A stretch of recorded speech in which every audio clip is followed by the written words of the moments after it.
여러분들은 친한 친구를 만나면 얼마나 대화를 나누시나요? 혹시 코로나 때문에 휴대폰을 친구 삼고 지내고 있지는 않나요? 저는 S사의 휴대폰을 사용하고 있습니다. 휴대폰을 쓸 때마다 가끔 드는 생각이 있습니다. 100만 원이 넘는 스마트폰, 전화, 문자, 카톡, 인터넷만 하기에는 너무 아깝다는 생각입니다. 최근에 친구에게 유용한 기능을 하나 배웠습니다. 우리가 어디를 가든지 출입 명부를 작성하는데 그것을 작성하는 대신에 QR코드로 인증하는 경우가 있죠. 휴대폰을 흔들면 바로 QR코드가 나오도록 기능을 활성화하는 방법을 배우게 되었습니다. 참 편하더라고요. 어떤 친구들은 스마트폰으로 개인 방송까지 하는 친구들이 있는가 하면 또 어떤 분들에게는 그저 비싼 전화기에 불과합니다. 무슨 차이죠? 예, 맞아요. 얼마나 알고 있느냐의 차이입니다. 스마트폰과 비교하기에는 좀 그렇지만 우리의 신앙도 하나님을 얼마나 아느냐에 따라 어떤 사람은 풍성한 영적 유익을 누리는 반면에 또 어떤 사람은 예배를 견디는 수준에 머물기도 합니다. 저는 여러분들이 하나님을 더욱 깊이 알게 되기를 바랍니다. 하나님이 어떤 분이신지를 바르게 깨닫고 그 풍성함을 누릴 수 있기를 축복합니다. 여러분은 모세라는 이름을 들으면 가장 먼저 어떤 이미지가 떠오르나요? 이스라엘의 지도자, 10개의 재앙, 지팡이로 홍해를 가르는 사람, 하나님의 종. 맞습니다. 여러분들이 잘 알고 있는 것처럼 모세는 하나님의 종으로 200만이 넘는 이스라엘 백성들을 출애굽하도록 인도했던 위대한 하나님의 사람이었습니다. 그러나 이렇게 스포트라이트를 받고 있는 모세의 화려한 이력 이면에는 아이돌 연습생처럼 무명의 초라한 시간들도 있습니다. 오늘 본문 말씀은 이스라엘의 위대한 지도자라는 수식어와는 전혀 어울리지 않는 초라하고 볼품없는 모세의 성장 배경을 보여줍니다. 한번 출애굽기 3장 1절 말씀을 찾아서 함께 읽어볼까요? 모세가 그의 장인 미디안 제사장 이드로의 양떼를 치더니 그 떼를 광야 서쪽으로 인도하여 하나님의 산 호렙에 이르매. 모세는 양을 치는 목자였습니다. 그런데 그 양들은 자신의 소유가 아닙니다. 그는 장인 이드로의 양떼를 치기 위해 호렙산에 오릅니다. 매일 큐티를 하거나 열심히 성경을 읽는 분들은 모세의 출생과 성장 배경을 잘 알고 있겠지만 모세는 출생과 동시에 부모의 손을 떠나야 했습니다. 또한 장성한 후에 바로의 낯을 피하여 도망했고 미디안 광야를 정처 없이 헤매는 그런 나그네가 됩니다. 모세의 출생과 성장 과정 그리고 현재의 모습을 보면 그는 철저히 혼자였고 그가 가진 것은 아무것도 없었습니다. 그의 나이 80이 되도록 그의 삶은 굉장히 초라하고 볼품없는 모습처럼 비춰집니다. 그런데 하나님은 그런 모세를 주목하고 계셨습니다. 그리고 모세를 부르셔서 사명을 주십니다. 어떤 사명을 주셨을까요? 우리 다 함께 10절 말씀을 읽어보겠습니다. 시작.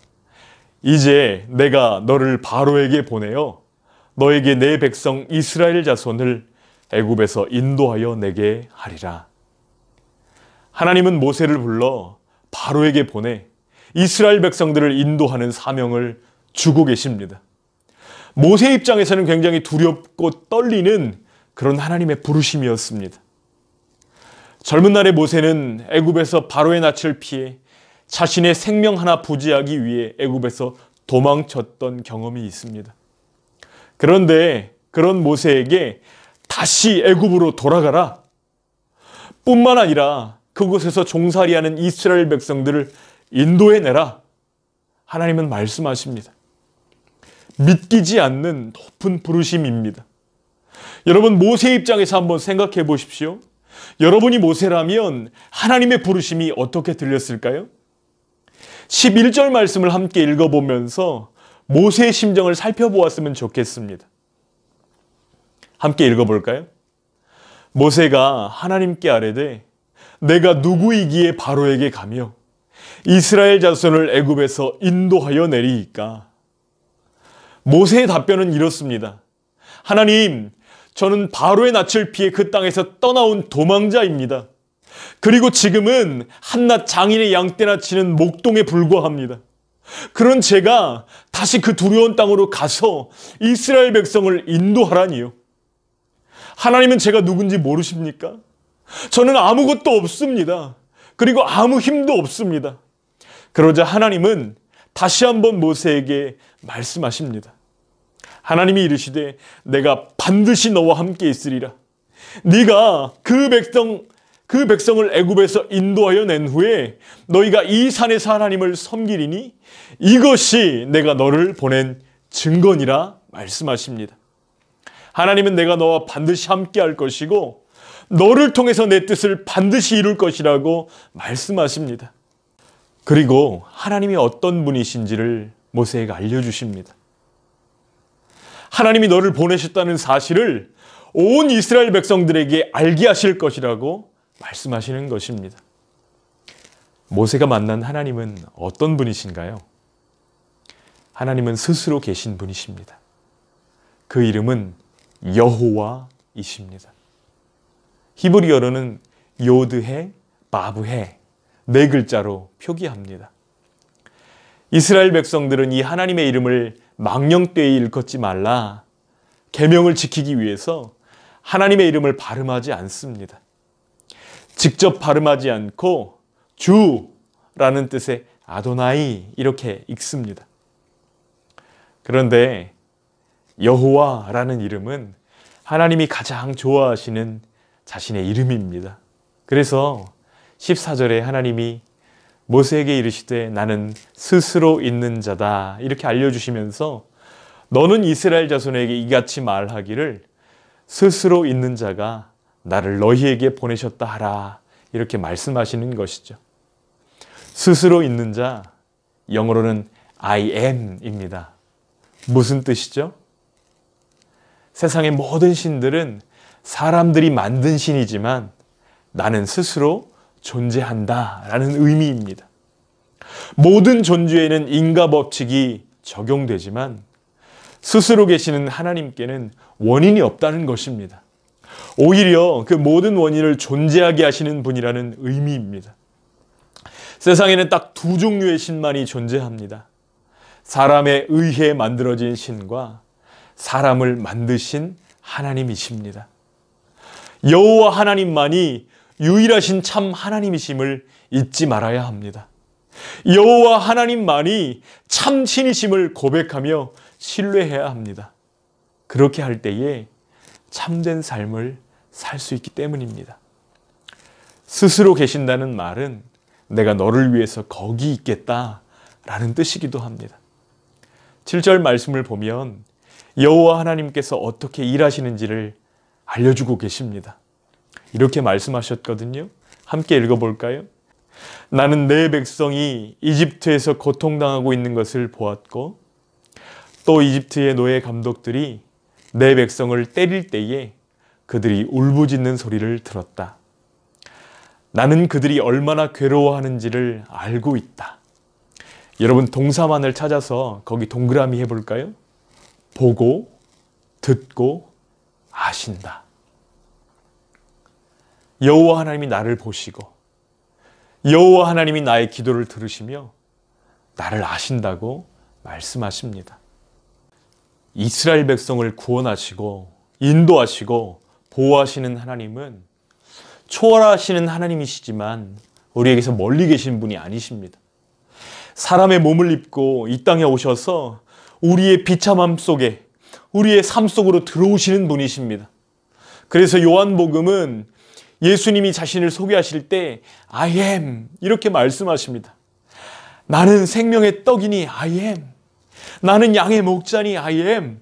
나는 부활이요 생명이니 I am. 나는 길과 진리요 생명이니 I am. 예수님 자신이 바로 여호와 하나님이심을 나타내 보여주시는 것입니다. 사랑하는 여러분, 우리도 이 땅을 살다 보면 모세와 같이 철저히 혼자 된 것 같은 고독하고 외로운 시간을 지날 때가 있습니다. 나 왜 이렇게 초라하지? 무기력감을 느낄 때도 있습니다. 나름 최선을 다해 살고 있고 노력하는데 현재의 내 모습에 실망할 때도 있습니다. 세상에 누구도 나를 알아주지 않고 미디안 광야에서 양떼를 치던 모세처럼 미래에 대한 꿈도 희망도 접은 채 하루하루 버티고 있는 친구들도 있을 것입니다. 이전에 실수를 자책하면서 스스로 벌 주고 있는 친구들도 있을지 모릅니다.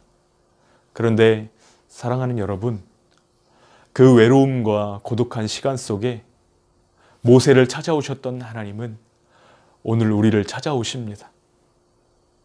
모세에게 새로운 사명을 부어주셨던 하나님, 내 백성을 보내라. 모세 스스로도 자신은 할 수 없다고 고백할 정도로 엄청난 사명입니다. 그럼에도 불구하고 하나님은 내가 너와 함께 할 것이며 내가 너를 통해 이룰 것이라고 말씀하십니다. 모세를 통해서 하나님은 그 뜻을 이루셨습니다. 내가 할 수 없습니다. 모세의 끝이 하나님의 시작이었습니다. 하나님은 오늘 우리에게도 말씀하십니다. 내가 너를 통해 일할 것이다. 내가 반드시 너와 함께 할 것이다. 내가 반드시 너를 통해 이룰 것이다. 그러니 지난날의 상처나 현재의 모습에 실망하지 말고 나와 함께 하자. 하나님의 부르심에 응답하는 저와 여러분들 되어지기를 원합니다. 하나님이 우리를 보내신 사명의 자리가 있습니다. 때로 너무나 반복적인 그 일상이기 때문에 무기력하고 따분하게 느껴질 수도 있지만 하나님은 그곳에서도 우리를 통해 일하기를 원하십니다. 우리를 부르신 각자의 자리에서 함께 하시는 하나님으로 인해서 힘을 내고 또 귀하게 쓰임받는 우리 보물들, 청년들 될 수 있기를 예수님의 이름으로 축복합니다.